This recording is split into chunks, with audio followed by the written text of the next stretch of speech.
नमस्कार विद्यार्थी मित्रांनो, मी आपला मराठी शिक्षक मनोज रामस्वामी परत एकदा आपल्यासाठी इयत्ता 9वीचं एक नवीन प्रकरणासह हजर आहे.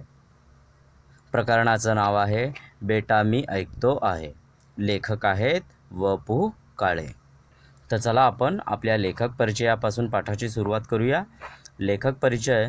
लेखकांचं नाव वसंत पुरुषोत्तम काळे. हे कथा लेखक आहेत, निबंधकार आहेत, नाटककार आहेत, कादंबरीकार आहेत. त्यांची लोंबकळणारी माणसं, पण माझ्या हाताने, पेन सलामत तो, ब्रह्मदेवाचा काळ, गुलमोहर, कर्मचारी, कारे भुललासी, एक सखे, वन फॉर द रोड, माया बाजार, स्वर, संवादिनी, वलय इत्यादी कथासंग्रह आहे. ही वाट एकटीच, पार्टनर इत्यादी कादंबरी लेखन प्रसिद्ध. आकर्षक कथनके, ओघवती निवेदनशैली आणि चटपटीत संवाद यामुळे त्यांच्या कथा वाचकप्रिय आहेत. तर त्यांनी भरपूरशी नाटकं, कादंबरी आणि निबंध लिहिलेले आहेत. तर या पाठात आपण बघूया काय आहे. संगीत कलेवर जीवापाड प्रेम करणारे वडील व अपघातामुळे संगीत सेवेपासून अंतरलेले वडिलाच्या सौख्यासाठी धडपडणारा मुलगा यांचे भावस्पर्शी वर्णन प्रस्तुत पाठात लेखकाने केलेले आहे. म्हणजे संगीतावर प्रेम करणारा एक वडील आणि काही तरी दुर्घटना घडल्यामुळे काय झालं, वडील आता संगीताकडे वळू शकत नाही, तर त्यांची इच्छा पूर्ण करण्यासाठी धडपडणारा एक मुलगा, या दोघांचे भावस्पर्शी चित्रण वर्णन या प्रस्तुत लेखात किंवा पाठात केलेलं आहे. संगीत पर प्यार करने वाला एक पिताजी, पर किसी अपघातवश जो संगीत को अब नहीं आगे बढ़ा पा रहा है, तो उनकी इच्छा पूरा करने का काम उनका बेटा करने की कोशिश करता है. यही बाप और बेटे की कहानी है. बेटा मी ऐकतो आहे. पाठ सुरू करण्या अगोदर एक गोष्ट लक्षात घ्या.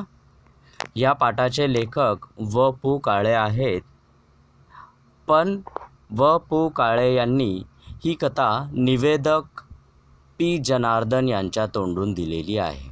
म्हणून जेव्हा पण मी लेखक म्हणून उल्लेख करेन तेव्हा आपण व.पु. काळे न घेता आपल्या पाठाच्या हिशोबाने तो पी. जनार्दन असा घ्यावा ही विनंती. इस पाठ के लेखक व.पु. काळे हैं. निवेदक के रूप में इस कथा में पी. जनार्दन जी को दिया है. पी. जनार्दन जो बच्चे के टीचर्स हैं उनके दृष्टि से पूरी कहानी बताई गई है. तो इसीलिए जब भी लेखक नाम का उल्लेख होगा तो तब वहाँ पे व.पु. काळे न लेते हुए हमें पी. जनार्दन लेना होगा. कथा के निवेदक पी. जनार्दन है.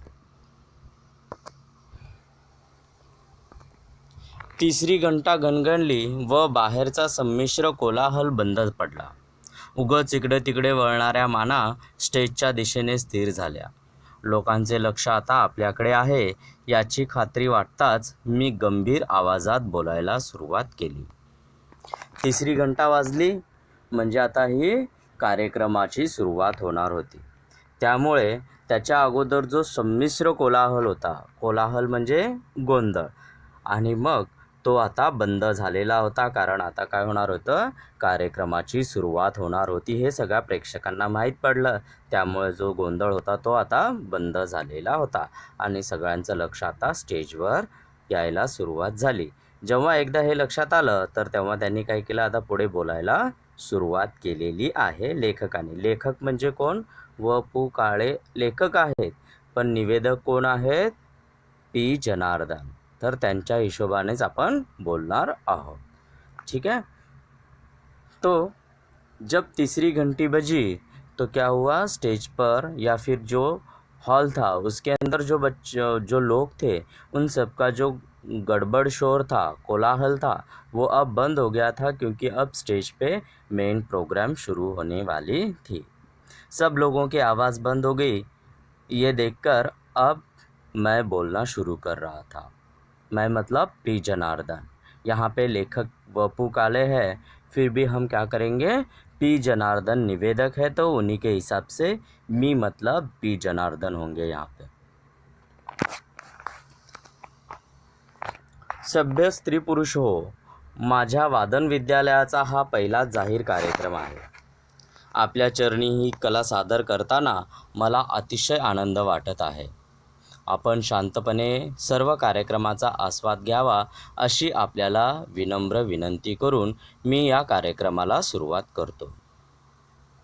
एवढं बोलल्यानंतर म्हणजे जेव्हा त्यांनी बघितलं की स्टेज पूर्ण शांत झालेला आहे, हॉल पूर्ण जो समारंभाचा प्रोग्राम आहे तो तिथले प्रेक्षक सगळे शांत झाले, तेव्हा यांनी बोलायला सुरुवात केली की वादन विद्यालयाचा, माझं जे वादन विद्यालय आहे त्याचा पहिलाच जाहीर कार्यक्रम हा आपण सादर करत आहोत आणि हे करत असताना मला खूप आनंद वाटत आहे आणि या कार्यक्रमाचा आपण आनंद शांतपणे घ्याल अशी मी विनंती करतो, असं बोलून ते पुढे बोलायला लागले. जब देखा कि स्टेज पूरा हॉल शांत हो गया है, सब लोग अपना बोलना बंद कर दिया है, तो उन्होंने क्या किया, अब बात करना चालू कर दिया. कहा, हे सभ्य स्त्री पुरुष हो मतलब लेडीज़ एंड जेंटलमैन, ये मेरे वादन विद्यालय मतलब मेरा जो संगीत विद्यालय है उसका पहला ही कार्यक्रम है और आपके सामने ये कार्यक्रम सादर करते हुए मुझे बहुत ज़्यादा खुशी हो रही है, तो इसका आप आनंद लुत्फ़ उठाएं, यही मैं अपेक्षा करता हूँ, ऐसे पी जनार्दन जी ने मतलब लेखक ने बताया. अब आके कार्यक्रम की शुरुआत करने से पहले कार्यक्रम में क्या क्या होगा ये बताना हमेशा निवेदक का काम होता है. उसी तरह उन्होंने बताया, आजच्या कार्यक्रमाची सुरुवात शिरीष भागवत यांच्या फिडल वादनाने होईल. हा विद्यार्थी माझ्या विद्यालयात नुकताच शिकायला आला आहे. कलेच्या प्रांतातील हा नौका मुसाफिर आहे, हे लक्षात घेऊन आपण त्याच्या हुशारीचे कौतुक करावे ही विनंती. एवढे बोलून मी शिरीषकडे पाहिले. तर यांनी प्रेक्षकांना आता कार्यक्रमाची माहिती द्यायला सुरुवात केली आणि त्यांनी सांगितलं की आजच्या कार्यक्रमाची सुरुवात शिरीष भागवत नावाचा मुलगा करणार आहे त्याच्या फिडल वादनाने. फिडल म्हणजे काय, तर एक पाश्चात्य वाद्य आहे, ते वायलन आहे. तर ते वाजवणारा हा मुलगा शिरीष भागवत आहे आणि हा नवीन आहे, म्हणजे या कलेच्या प्रांतामध्ये किंवा नवीन हा मुलगा शिकत असल्यामुळे आता याची जर काही चूक झाली तर त्याला माफ करावी आणि याला नवीन प्रोत्साहन द्यावं असं विनंती लेखक करत आहे. तो आगे उन्होंने बताया कि मैं मेरे कार्यक्रम की शुरुआत शिरीष भागवत के फिडल वादन से. फिडल एक क्या है, एक पाश्चात्य वाद्य है, वो वायलिन की तरह होता है.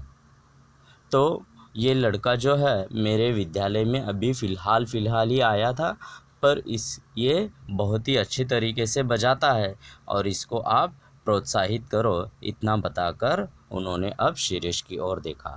मला या मुलाची अतिशय भीती वाटत होती. खरे सांगायचे म्हणजे माझ्या मनातून मला शिरीषला कार्यक्रम द्यायचाच नव्हता, कारण नुकताच शिकायला लागलेला हा विद्यार्थी माझ्या विद्यालयाचं नाव खराब करील याची मला खात्री होती, म्हणूनच मी त्याला कार्यक्रम देण्याचं टाळत होतो. अब पी जनार्दन मन ही मन में बोलते हैं, हमसे बताते हैं, सांगतात की मला या मुलाला कार्यक्रम द्यायचा नव्हता, कारण हा काय होता, नुकताच त्यांच्या वादन विद्यालयामध्ये शिकायला आलेला होता, त्यामुळे संपूर्ण ज्ञान नसल्यामुळे सगळा कार्यक्रम खराब होईल अशी भीती त्यांना वाटत होती, पण त्यामुळे त्यांना कार्यक्रम द्यायचा टाळत होता. तो पी जनार्दन क्या कह रहे हैं कि ये लड़का जो है मेरे जो वादन विद्यालय था उसके अंदर पहली बार आया था, नया आया था, तो इस वजह से और इसको कार्यक्रम देना मतलब मैं मेरे कार्यक्रम को ख़राब करना ऐसे हो जाएगा, ऐसे मुझे लग रहा था, इसीलिए मैं उसको कार्यक्रम या स्टेज पर लाना नहीं चाहता था.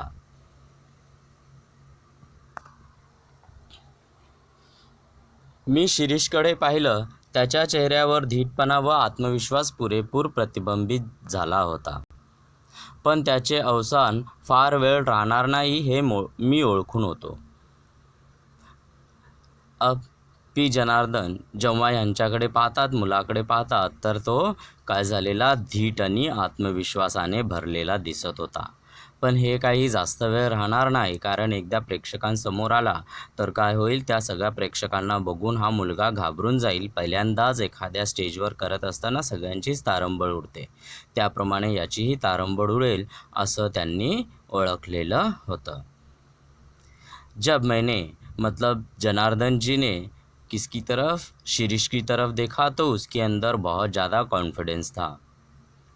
पर पी जनार्दन जी को एज अ टीचर उनको पता था कि ये कुछ ज़्यादा देर रुकने वाला है नहीं। जब ज़्यादा लोग आएंगे या सब लोगों को वो लड़का एक साथ देखेगा स्टेज के सामने, तो ये थोड़ा सा डर जाएगा, ये वो जानते थे। पडद्यावर जाऊन बाहेरचा श्रोतावृंद म्हणजेच कार्यक्रम ऐकणारे नजरेला पडताच त्याचा धीर सुटेल याची मला खात्री होती। तो जब पर्दा उठेगा और श्रोतावृंद मतलब कार्यक्रम देखने के लिए या सुनने के लिए आए हुए लोग, वो लोगों को देखते ही इसका आत्मविश्वास डगमगा जाएगा, ये उसको अब पता चल गया था। शिरीषने खून करताच मी पडदेवाल्याला इशारा केला आणि पडदा झरझर वर गेला। अब शिरीष ने बता दिया कि पर्दा ऊपर कराओ, तो उसने पर्दा ऊपर करा दिया। फुटलाईटचा झगझगीत प्रकाश डोळ्यांवर पडताच शिरीषने डोळे मिटून घेतले। फुटलाईटचा प्रकाश जोरात पडला, शिरीषने डोळे मिटून घेतले, आंखें बंद कर ली ज़्यादा रोशनी की वजह से। त्या प्रकाशाची डोळ्यांना जरा सवय झाल्यावर शिरीषने सबंध श्रोतावृंद दिसला आणि त्याच क्षणी त्याच्या मनाची झालेली चलबिचल त्याच्या चेहऱ्यावर स्पष्ट दिसू लागली। तो गडबडून गेला आहे हे मी ओळखलं। आता त्याला सावरून धरणे शिक्षक या नात्याने माझे कर्तव्य आहे। तो जब वो स्टेज पे गया और उसने देखा कि सब लोग क्या है, सामने बहुत से लोग हैं, तो वो थोड़ा सा डर गया था लड़का। पहली बार देख रहा था, चल-बिचल मतलब अस्वस्थ होणे। तो अब एक टीचर के नाते उसे आधार देना मेरा काम था। सावरून धरणे म्हणजे आधार देणे माझं काम होतं, त्यामुळे मी हे आता काम करणार होतो, असं लेखक सांगत आहे। मी तंबोऱ्यावाल्याला आणि तबल्यावाल्याला खून केली। तंबोऱ्याचा धीरगंभीर आवाज घुमू लागला। शिरीषने डोळे मिटून कुणाचे तरी ध्यान केल्यासारखे दिसले व पुन्हा त्याचा चेहरा पूर्वीच्या आत्मविश्वासाने न्हाऊन निघाला व हलकेच त्याने षड्ज लावला। तो आधार देण्यासाठी म्हणून लेखकाने काय केलं, तांबोरेवाल्याला आणि तबल्यावाल्याला खून केली की तुम्ही मागून आता आवाज द्या, तर मुलगा आता त्या गाण्याकडे लक्ष केंद्रित करेल। आणि त्यांनी काय केलं, तांबोऱ्याचा आवाज घुमू लागल्यानंतर शिरीषने 1-2 मिनटं आपले डोळे मिटे बंद करून घेतली आणि पुन्हा नवीन आत्मविश्वासाने तो आपले गाणे सुरुवात केले। षड्ज त्याने हलकेच लावायला सुरुवात केली। जब उसने देखा कि तंबोरे वाला और तबले वाला गाना बजा रहा है, तो तब उसका आवाज़, उसकी जो गंभीर आवाज़ है वो सुनकर अब शिरीष का आत्मविश्वास फिर से जाग उठा था और उसने 1-2 मिनट कुछ तो ध्यान किया और अपनी आंखें बंद कर फिर खोलकर उसने उतने ही आत्मविश्वास से फिर से गाना बजाने की शुरुआत करने लगे। एका 10 ते 12 वर्षाच्या मुलाने शांतपणे वाजवायला सुरुवात केलेली पाहून लोग शांत बसले। 10 से 12 साल का एक लड़का था और वो बहुत ही अच्छी तरीके से शांत से तरीके से गाना बजा रहा था। ये सुनकर सभी लोग आश्चर्यचकित हो गए थे, शांत हो गए थे। धीमेपणाने शिरीषने भूप रागातील गत वाजवायला सुरुवात केली।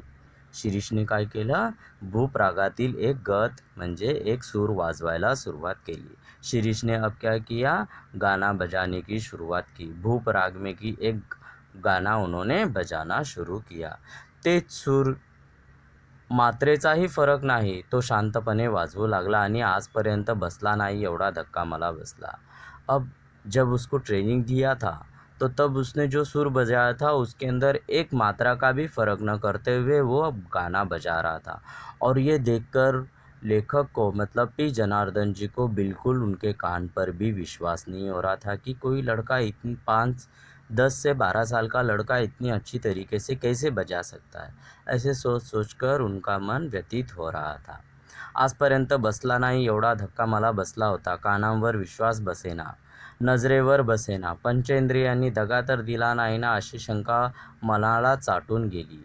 माझ्या जागी तुम्ही असता, आणखी कोणीही असतं तरी त्याच्या मनात तशी शंका आली असती.